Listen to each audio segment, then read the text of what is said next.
YouTube channel. ठीक है जी, हम कहाँ तक पहुँचे थे? Classification and nomenclature of enzymes में पहुँचे थे। ठीक है, इससे पहले वाले पार्ट्स में हमने डिस्कस किया बहुत कुछ, बायोमोलिक्यूल्स पूरा हम पढ़ चुके हैं। मतलब ये 90% कंप्लीट हो चुका है, बस यही लास्ट टॉपिक बचा है, तो इसको कंप्लीट करते हैं जल्दी से और चैप्टर ओवर करते हैं। कोई डाउट होगा तो प्लीज़ कमेंट कर देना। ओके, तो क्लासिफिकेशन नोमेनक्लेचर ऑफ एंजाइम देख लेते हैं एक बार। तो 6 क्लासेस होते हैं एंजाइम के और 4 to 13 सब क्लासेस होती है। 6 क्लासेस होते हैं ना मेन, तो हम 6 क्लासेस को डिस्कस करेंगे, क्योंकि 4 से 13 सब क्लासेस को डिस्कस करना यहाँ पर पॉसिबल नहीं है, एनसीईआरटी में भी दिया नहीं है। तो पहला है ऑक्सीडो रिडक्टेज या डिहाइड्रोजनेस एंजाइम। ठीक, ये क्लास है इसका। तो इसमें क्या होता है, enzyme catalyse oxidation reduction between two substrate S and S dash. यानी कि देखो, इसमें ऑक्सीडेशन और रिडक्शन करवाता है, उसे ऑक्सीडो रिडक्टेज या डिहाइड्रोजनेस एंजाइम कहते हैं। एस रिड्यूस्ड एस ऑक्सीडाइज, तो इसका इधर कर दो, तो ऑक्सीडाइज और रिड्यूस, यानी कि देखो, यानी कि ऑक्सीडेशन और रिडक्शन, देखो यहाँ से रिड्यूस टू ऑक्सीडाइज हुआ है और इसका ऑक्सीडेशन से रिडक्शन हुआ है। तो रिडक्शन और ऑक्सीडेशन कराने वाला एंजाइम ऑक्सीडो रिडक्टेज और डिहाइड्रोजनेस कहलाता है।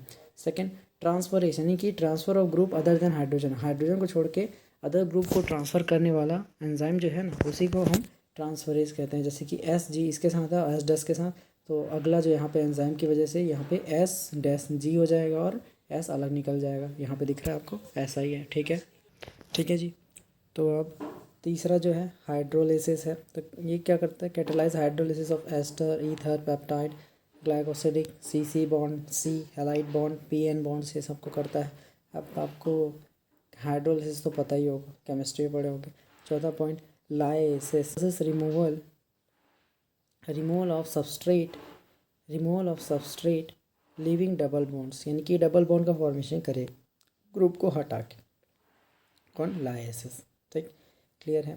पांचवा है isomerase. It includes all enzyme catalysing inter conversion of optical geometrical position isomers. ठीक, छठा पॉइंट, यानी कि छठवा जो है लाइगेसेस का क्लास है। तो ये क्या करता है, linking of two compounds. Ligase का मतलब ही होता है जोड़ना। ठीक है, तो दो ग्रुप को जोड़ेगा वही लाइगेस है। Joining of CO CS CN PO bonds etcetera bonds को ये जोड़ता है। ठीक है, अब लास्ट टॉपिक है ना, लास्ट टॉपिक को फैक्टर्स, जिससे थोड़े बहुत क्वेश्चन आते हैं पर आते ज़रूर हैं। ठीक है, इससे पहले हमने जो पढ़ाया ना क्लासिफिकेशन, यानी कि ये जो हमने क्लासिफिकेशन पढ़ाया था, इससे थोड़े कम क्वेश्चन आते हैं, बट को फैक्टर से आते हैं क्वेश्चन। मतलब इतना है कि ये इंपॉर्टेंट है नीट के लिए, तो इसको थोड़ा अच्छे से पढ़ना। ठीक है, तो को फैक्टर्स देख लेते हैं। तो पहला पॉइंट इसका क्या है, it is a non protein constituent which bound to enzyme to make it catalytically active. देखो ये क्या है, cofactor non protein constituent है, प्रोटीन से नहीं बना है, ये एंजाइम के साथ मिल के उसकी कैटालाइटिक एक्टिविटी को बढ़ा देता है। Clear. Second point, apo enzyme are the protein portion of enzyme. ठीक है, 3 kinds of cofactors, prosthetic, coenzyme and metal ions होते हैं। देखो एंजाइम के 2 पोर्शन होते हैं, एक प्रोटीनेशियस एक नॉन प्रोटीनेशियस। नॉन प्रोटीनेशियस को हम को फैक्टर्स बोलते हैं और प्रोटीनेशियस पार्ट को बोलते हैं एपो एंजाइम। तो एपो एंजाइम के साथ ये जो को फैक्टर्स हैं वो मिलकर एंजाइम की एक्टिविटी को बढ़ाते हैं। क्लियर। तो 3 टाइप के को फैक्टर्स होते हैं, prosthetic group, coenzyme and metal ions होते हैं। तो प्रोस्थेटिक ग्रुप क्या होता है, they are the organic compound and tightly और firmly bond to the apoenzyme. यानी कि प्रोस्थेटिक ग्रुप यानी को फैक्टर, ये ऐसा को फैक्टर है जो कि टाइटली और फैमिली बाउंड होता है किससे, एपो एंजाइम से। एपो एंजाइम क्या है, प्रोटीनिशियस पार्ट है एंजाइम का। क्लियर, यहाँ पे देखो apo enzyme is the proteinaceous part of the enzyme. Clear. ठीक है जी, तो एग्जांपल देख लेते हैं एक बार। ठीक, प्रोस्थेटिक ग्रुप का। तो यहाँ पे देखो एग्जांपल क्या है, हाइड्रोजन पेरोक्साइड है ना, हमने क्या यूज़ किया, प्रोस्थेटिक ग्रुप यानी कि एंजाइम पेरोक्साइडेज एंड कैटलिस्ट को यूज़ किया। इसने तोड़ दिया पेरोक्साइड को वाटर प्लस ऑक्सीजन में। अब रिएक्शन को समझते हैं। ठीक है, क्या है, in the peroxidase and catalyst which catalyse break down of hydrogen peroxide to water and oxygen, heme जो है वो प्रोस्थेटिक ग्रुप है। ठीक, हीम जो है वो प्रोस्थेटिक ग्रुप है। क्लियर है। ठीक है, आगे बढ़ते हैं। कोएंजाइम्स में इतना इंपॉर्टेंट नहीं है, लेकिन रिएक्शन इंपॉर्टेंट है। पेरोक्साइडेस एंड कैटलिस्ट इसका एग्जांपल है, ये इंपॉर्टेंट है। कोफैक्टर्स में सेकंड कोफैक्टर है कोएंजाइम्स, है ना, ये भी एंजाइम के साथ मिलके कैटालिटिक एक्टिविटी को बढ़ाएगा।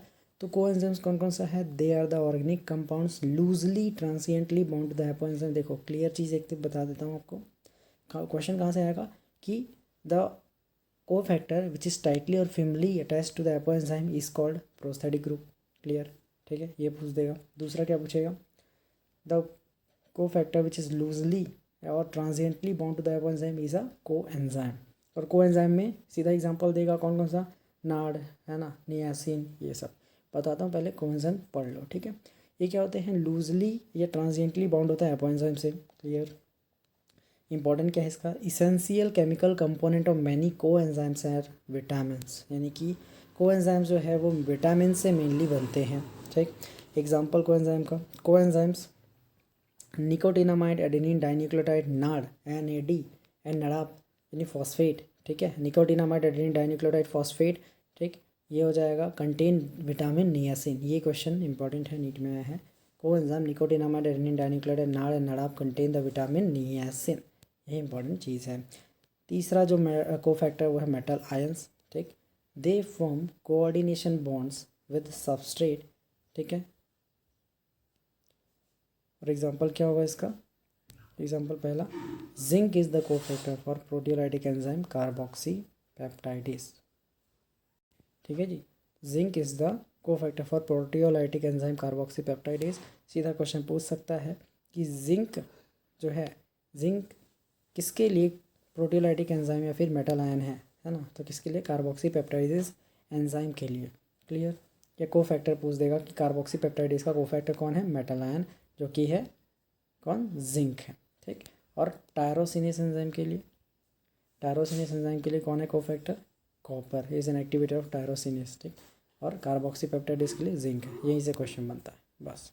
अब नोट क्या करना है, देखो cofactors play very important role in the catalytic activity of enzyme, ठीक। Second point, turnover number depends upon the number of active sites.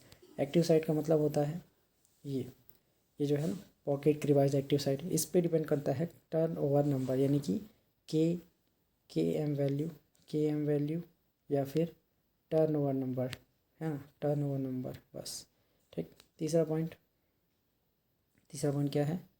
Number of ends in a glycogen molecule would be equal to the number of branches plus one. यानी कि अगर पूछे कभी भी कि glycogen molecule में number of ends कितने, तो देखो number of branches plus one करना is equal to number of ends पता चल जाएगा, नंबर ऑफ एंड्स पता चल जाएगा कि कितने होते हैं। बस एक छोटा सा क्वेश्चन है, मैं बताया था reducing and non reducing and होता है, क्या बोलते हैं, पॉलीसैकेराइड्स में, ग्लाइकोजन ग्लूकोज वगैरह में, ठीक है। वैसे ही है कि नंबर ऑफ एंड्स जानना है तो number of branches plus one कर दो, नंबर ऑफ एंड्स पता चल जाएगा। या फिर ठीक है, यहाँ पे देख लो number of branches plus one.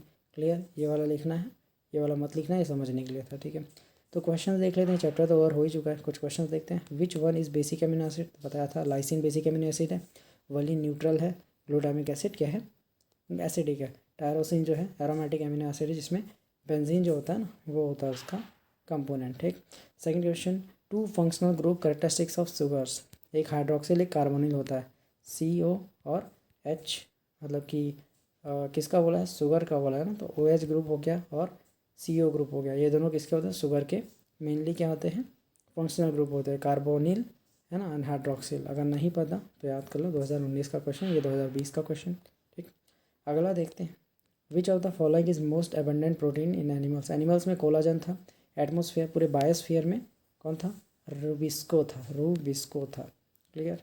Question number next, which one is glucose transporter insulin dependent, ठीक है। बस इतना जान लो, ग्लूकोज ट्रांसपोर्टर कौन है? GLUT4, हमने पढ़ा है GLUT4 is the glucose transporter. दिखा देता हूँ आपको, ठीक है जी। जब हम पढ़ा रहे थे ना प्रोटीन वाला कॉन्सेप्ट, तब उसमें GLUT4 आया था। तो GLUT4 क्या है? ग्लूकोज का ट्रांसपोर्टर है। क्लियर, वहाँ जाके आप देख लो एक बार, ओके।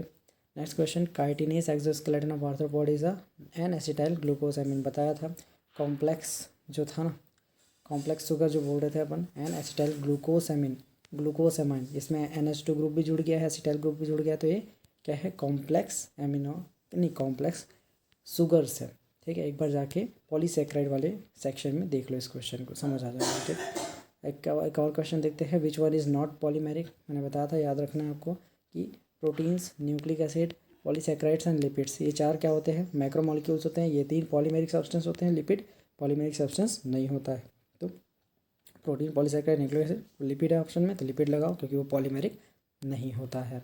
ठीक, next question, a non proteinaceous enzyme is, देखो लाइसोजाइम प्रोटीन है, लाइगेज प्रोटीन से बनता है, डीऑक्सीराइबो, ठीक है, डीएनए भी प्रोटीन है, लेकिन रिबोजाइम जो है वो न्यूक्लिक एसिड से बना हुआ है। रिबोजाइम जो है न्यूक्लिक एसिड से बना हुआ है, तो ये रिबोजाइम जो है वो नॉन प्रोटीनेशियस एंजाइम है। कभी कभी क्वेश्चन आता है कि ऑल एंजाइम्स आर प्रोटीन, ठीक है, ये क्वेश्चन ये मतलब स्टेटमेंट में आता है तो वो रॉन्ग होता है क्योंकि रिबोजाइम जो है न्यूक्लिक एसिड से बना होता है। ठीक, तो हमको समझ आ जाएगा कि मैक्सिमम जो एंजाइम्स है वो प्रोटीन से बनते हैं, कुछ को छोड़ के, जैसे कि रिबोजाइम जो कि न्यूक्लिक एसिड से बनता है। ठीक, अब देखो ये नोट है छोटा सा कि होलो एंजाइम क्या होता है, तो एपो एंजाइम प्लस को एंजाइम, एपो एंजाइम प्लस को एंजाइम, है ना। को एंजाइम क्या होता है मैं बता चुका हूँ पहले ही, देखो हमने कोफैक्टर्स पढ़ा था ना, तो कोफैक्टर्स प्रोस्थेटिक ग्रुप, को एंजाइम एंड मेटालेंस, 3 टाइप के कोफैक्टर थे। तो को एंजाइम जो था ना, जो कि लूजली या ट्रांसिटली अटैच होता है एपो एंजाइम से, उसी को हम को एंजाइम कहते हैं। अब यहाँ पे देखो सीधा क्वेश्चन पे लेके जाता हूँ, ठीक है। यहाँ पे अगर एपो एंजाइम के साथ को एंजाइम अटैच है, यानी कोफैक्टर को एंजाइम वाला अटैच है, तो उसे हम होलो एंजाइम कहेंगे। क्लियर। एक और क्वेश्चन, एक competitive inhibitor of succinic dehydrogenase enzyme, इसका सबस्ट्रेट कौन था, सक्सिनेट था।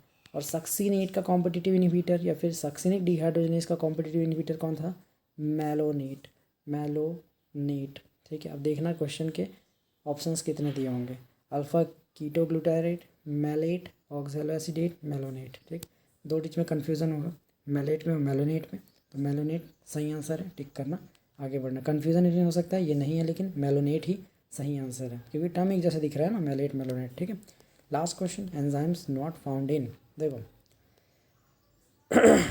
फंगी, एल्गी एंड साइनोबैक्टीरिया, ये सब मोर डेवलप्ड है वायरस से। वायरस किस में आता है ना, मोनेरा किंगडम के बाद हमने पढ़ा था इसको क्लासिफिकेशन में।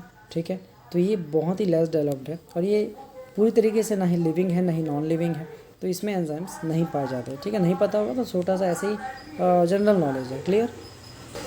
तो यहाँ पे चैप्टर ओवर होता है, कोई डाउट होगा तो प्लीज़ कमेंट कर देना। मिलते हैं किसी अनदर चैप्टर के साथ, तब तक ले जय हिंद, जय